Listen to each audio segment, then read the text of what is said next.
Light doesn't look brilliant, folks.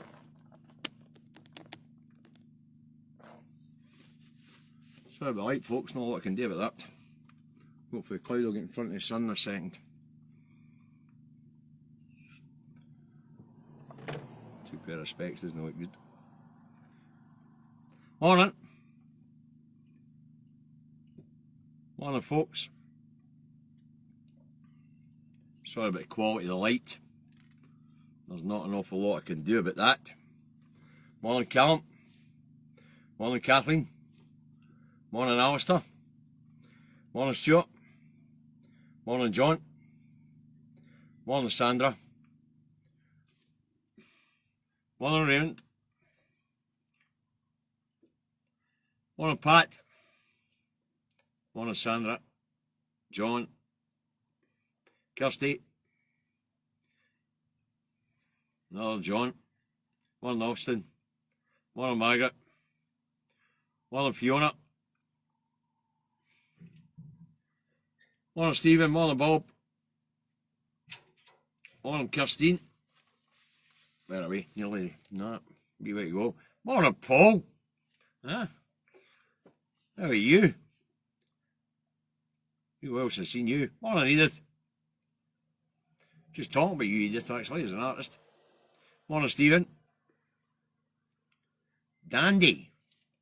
They're a new visitor, they're a new one. Morning, Aunt. Ishbel. James. Stuart. Good morning, Mr. McGoran. Morning, Colin. Mr. Matheson. Good morning. Morning, Arthur. Lynn, where are we? 102. Lynn, you're number 100. Let's get this broadcast underway. And while you're there, young brother, you should have phoned me last night and let me know you two weren't going to be in Zoom. Right, let's get started. News review, 18/05/2020. But before we get to that, let's get the weather forecast out the road. It's Indytruck, Davy and the truck. Coming to you today from the new house industrial estate in North Lanarkshire. You probably noticed that's where the depot I've been working out has been. Alright. Where it is, no bad, starting to cloud there, but sunny at the moment and 18 degrees. That's the weather forecast for the new house in North Lanarkshire. You want to know what the weather forecast is like where you are? Look at the bloody windy. Alright. So, let's move on. Before we move on, we have to say commiserations to Glasgow Rangers last night. They played a good game. But, the usual story in Scotland, isn't it? Glorious defeat. Anyway, let's move on. Right, moving on. Wednesday started with a few interesting stories in the rags. The Red Tops go exclusively on football, Rangers and Seville. The real interesting stories are in the serious rags, okay? And in the serious rags, Tory MP arrested for rape. Now, the MP's not been named, but he has been asked not to attend the Commons estate, and there was a release from the Tory Whip office which indicates that it could well be the MP for Romford, but I don't want to name him in case I'm wrong. I don't want to get sued, alright. Next interesting story was EU threatens to retaliate over plans to rewrite laws on Brexit's NI protocols. Rightly so. When you sign a deal, you should honour the deal, or you should ask for a renegotiation. You shouldn't try to force someone's hand. Alright, the next interesting story is Sunak plots 1p income tax cut this year.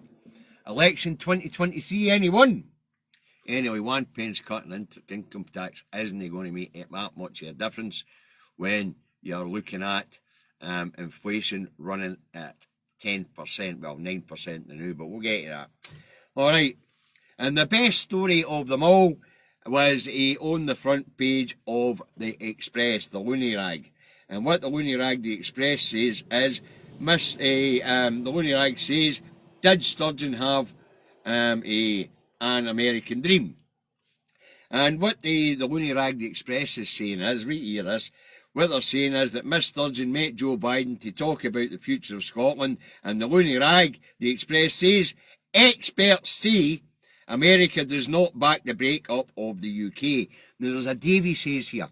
There's a reason why they say expert says. Instead of saying the State Office says, which would be the right thing, because the American State Office would come out, for Foreign Affairs would come out and say, nah, we don't back the breakup of. But you've got to remember, Miss Sturgeon got the carpet rolled out to her, the red carpet, and she was welcomed like a world leader by Nancy Pelosi, the Speaker of the House of Representatives. She then went on to meet Joe Biden to talk about such things as climate change and things like that. But don't get me wrong, there was an ulterior motive there for the Americans as well.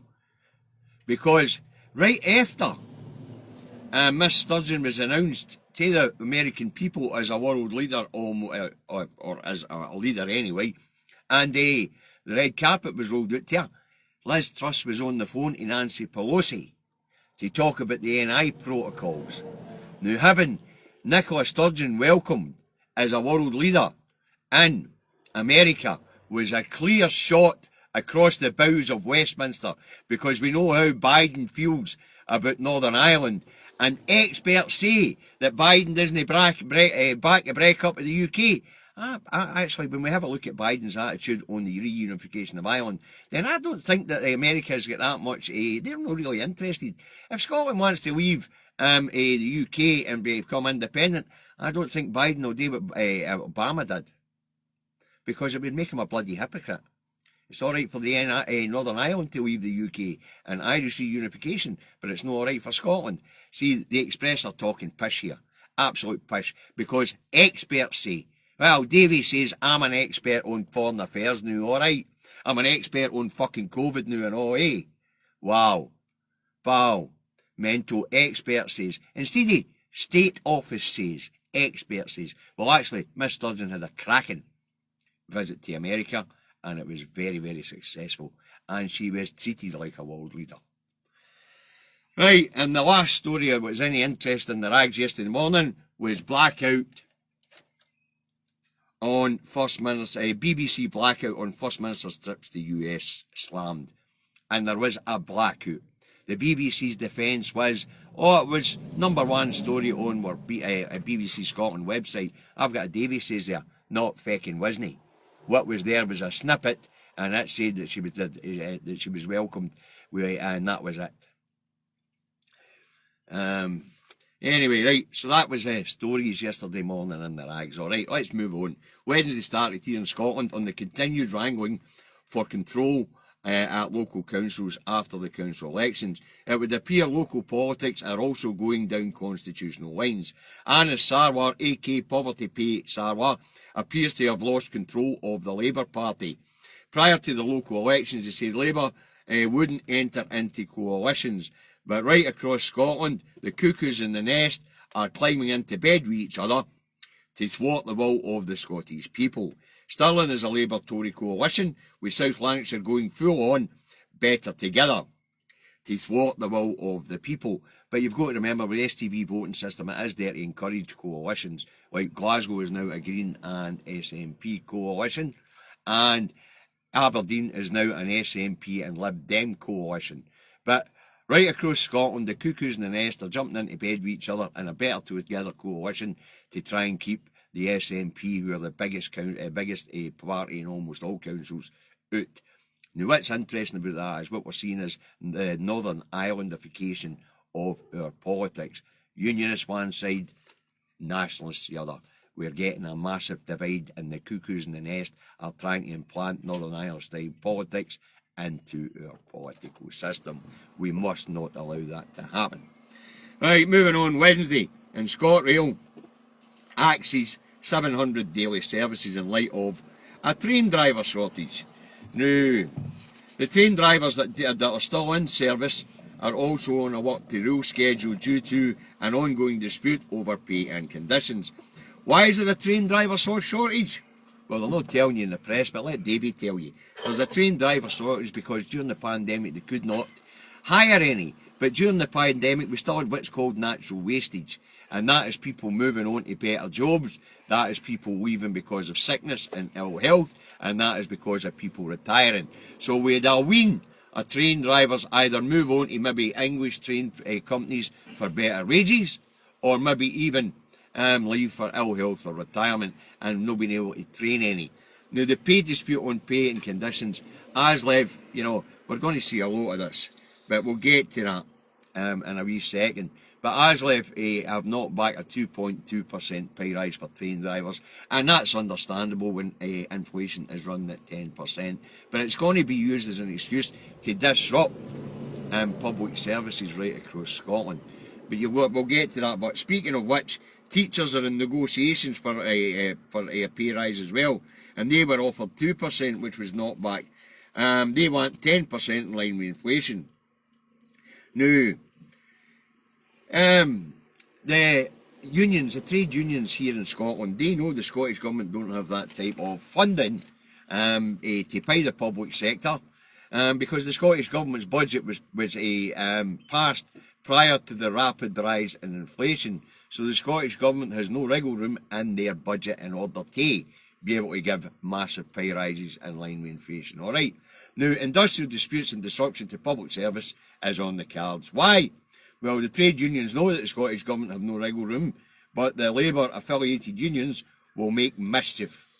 I do hope the public sector employees have the feckin' brains to know not to play along with the trade unions in this particular situation, because all that's going to happen is the poor plebs who are being called out in strike will lose money in an already bad situation with a cost of living crisis, whereas the bloody Labour Party and the union officials won't miss out on a penny.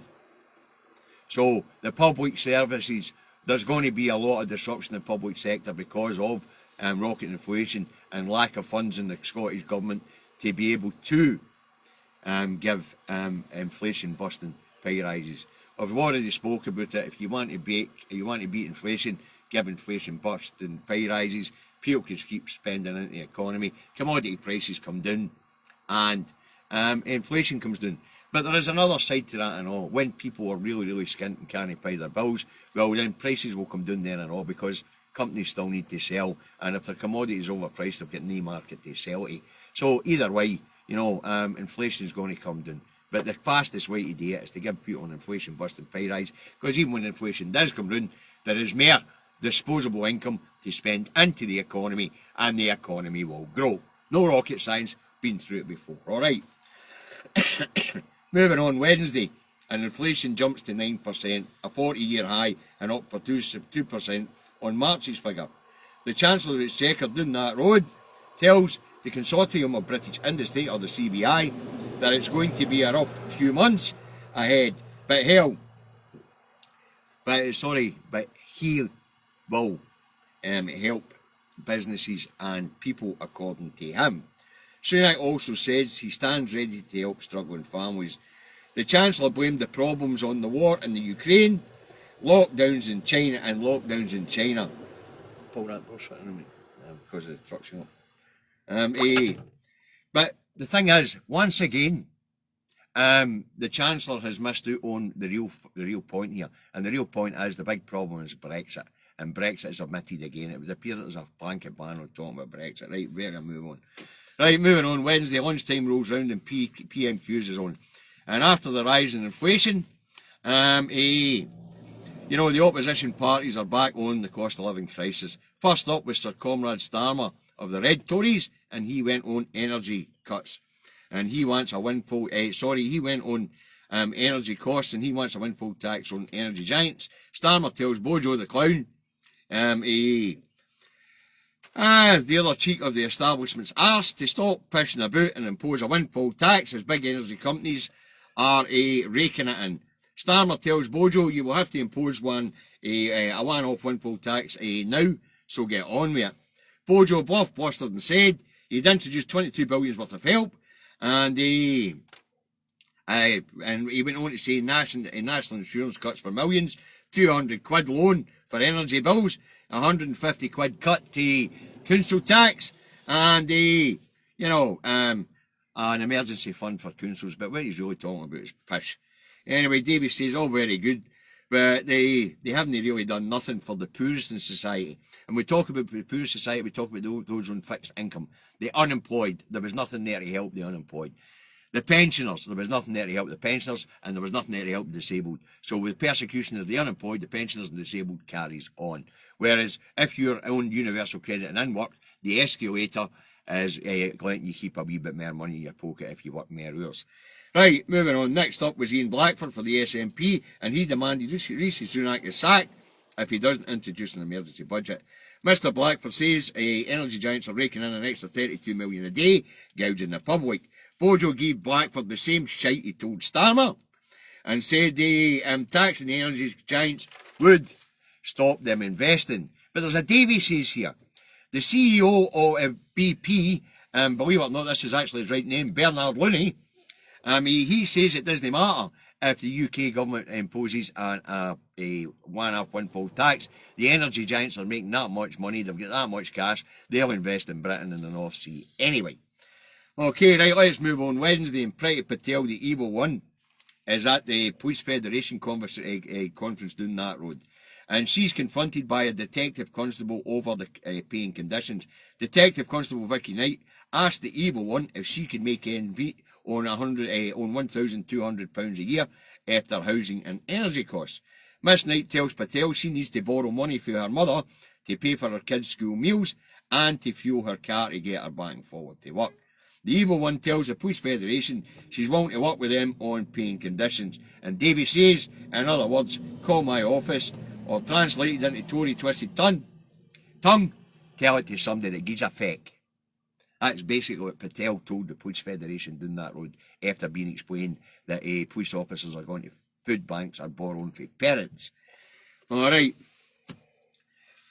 Okay. Moving on, Wednesday, SNP MP Angus Brendan McNeil found guilty of careless driving.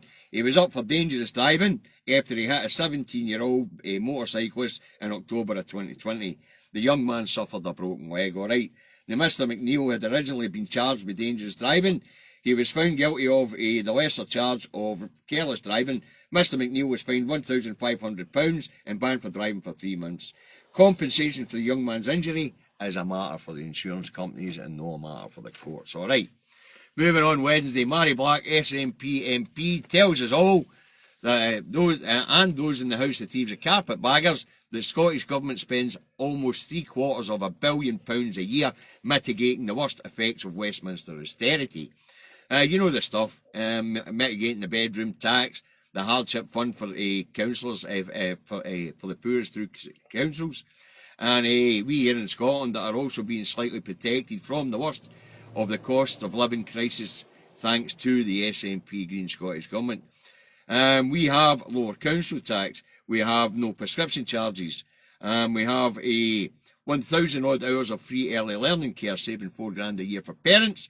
We have no bedroom tax, we have no road tolls, we have free bus travel at 60, whereas in England it's 66, and free bus travel for the young here between 5 and 22 years of age. We have the baby box, as I say, free tuition fees, cheaper water.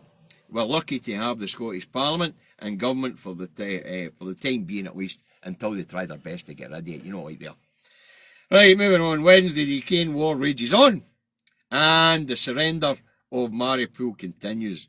But you know what's interesting about the surrender of the troops in Mariupol? It's been called an evacuation. It's not an evacuation when you come out with waving white flags and get piled onto buses into Russian territories. That's called surrender. But apparently, with the twisted Western media, it's actually an evacuation. A lot of bollocks. It's a surrender. Mariupol has been lost to the Ukrainians. Simple as that. Anyway, but the interesting thing about what's going on in Mariupol is that Turkey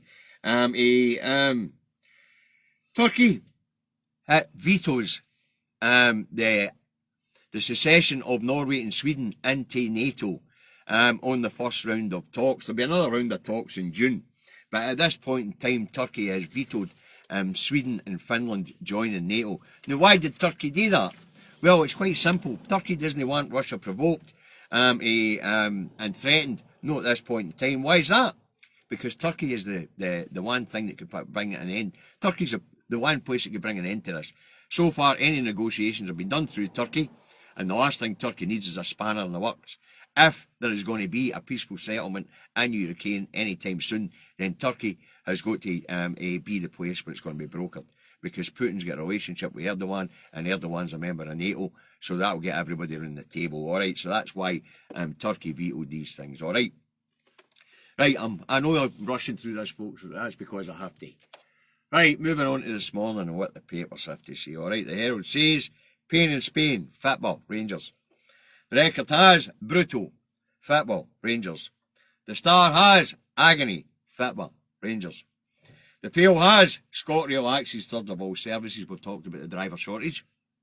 The Express has, ScotRail axes a third of trains. But we've spoke about that. Anyway, there was too many services running as it was. After peak periods in the morning, Davy's been on trains at 10 o'clock after a peak period in the morning.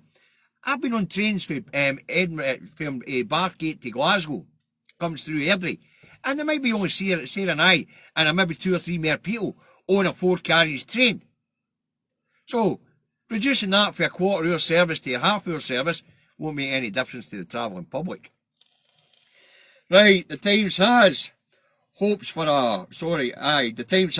windfall tax blocked by number 10 team. That has to do with the vote on the Queen's speech the other night there, where 310 against the windfall tax, 210 for, alright. The rest abstained. Right, the Eye has MPs block inquiry into alleged rapists working in Parliament. Westminster staff wants sexual predators barred from the parliamentary estate, meaning MPs that have been convicted of or are under investigation of. Staff on Westminster want these people barred from the parliamentary estate, alright. The Scotsman has, Sunak warns of tough times ahead, and that was what we were talking about with the CBI. But Sunak's trying to convince the consortium of British industry, or Confederation of British Industry, that this is a short-term thing. Sunak knows that he's pulling their legs, and they know they're pulling their legs, alright? And the Telegraph says Putin turns screw on global food supply. So apparently it's Putin's fault for the food price for inflation we're seeing here. But we know that's not true. How do we know it's not true? Because let's face it, Northern Ireland's still in a single market, and food prices in Northern Ireland are 8% cheaper than what they are here. The reason why Northern Ireland has to be dragged out of the protocols is because it's embarrassing for Westminster, because Northern Ireland's booming while being in the customs union and single market, while the rest of us are in the doo-doo. Alright. And let's finish on the national. Dirty deals by unionists see SNP shut out. Now, as I say, the STV system is meant to foster coalitions, right? But the whole point of what's being said here is that what's happening is the democratic will of the people is being overridden in snidey wee deals, which is true. And there's a Davy says here. Davy says your democracy's busted if the will of the people is overturned by dishonest brokers. Simple as that. Right, that's what I've got for you today, folks. I hope you found it interesting, and I hope you found it entertaining. Sorry, I hope you found it interesting, informative, and I hope you found the delivery entertaining, right? So, as I say, quick summary, everything's tits up, including Northern Ireland and the protocols. Northern Ireland has to be dragged out because, after all, it's embarrassing to see Northern Ireland flourish in the single market and customs union while the rest of the UK goes down the lavvy pan. Right, let's move on. Okay, usual stuff. When it comes to the question of Scotland's constitutional arrangements, then partisan politics in your pockets and get out there and win hearts and minds. Alright, no matter what side of the divide you're on, get out there and do what you have to do. Let the best team win, as they say. A bit like Rangers and Frankfurt last night, although I have to say, Rangers I thought were a better side. Right, moving on. Where are we? Aye, support the independent media, support independent vloggers and bloggers, and support, usual stuff, Caldon Media, Broadcasting Scotland. If they've got crowdfunders on the go and you've got a shekel to spare, which is highly bloody unlikely in the middle of the cost of living crisis, stick it in the pot. These people do some great investigative work. Alright, now, health messaging. Face coverings and enclosed public spaces. Clean hands and surfaces regularly. When it comes to social distancing, use your napper. And if you're still testing, please submit your test to NHS Scotland so that we can try and get a picture of how much of COVID is still out there. We're coming into the summer, it drops off in the summer, but we've seen in the last 2 years, it comes back in the winter with a vengeance. Use a lot, look after yourself. I'll be back tomorrow to do it all again. Hope you found this interesting. Have a nice day. Oh, and one more thing. David and I are we are putting on our two Davies show tonight on at 8 o'clock. It'll go initially on my timeline. I'll hashtag it, but it'll be the two Davies show. Then it'll be on YouTube, and eventually, when we get enough subscribers, it'll go out across all the platforms simultaneously from YouTube. All right, you guys. Hopefully, see you tonight, 8 o'clock. The subject up for discussion this evening is energy. Have a nice evening. Have a nice day. See you all tomorrow.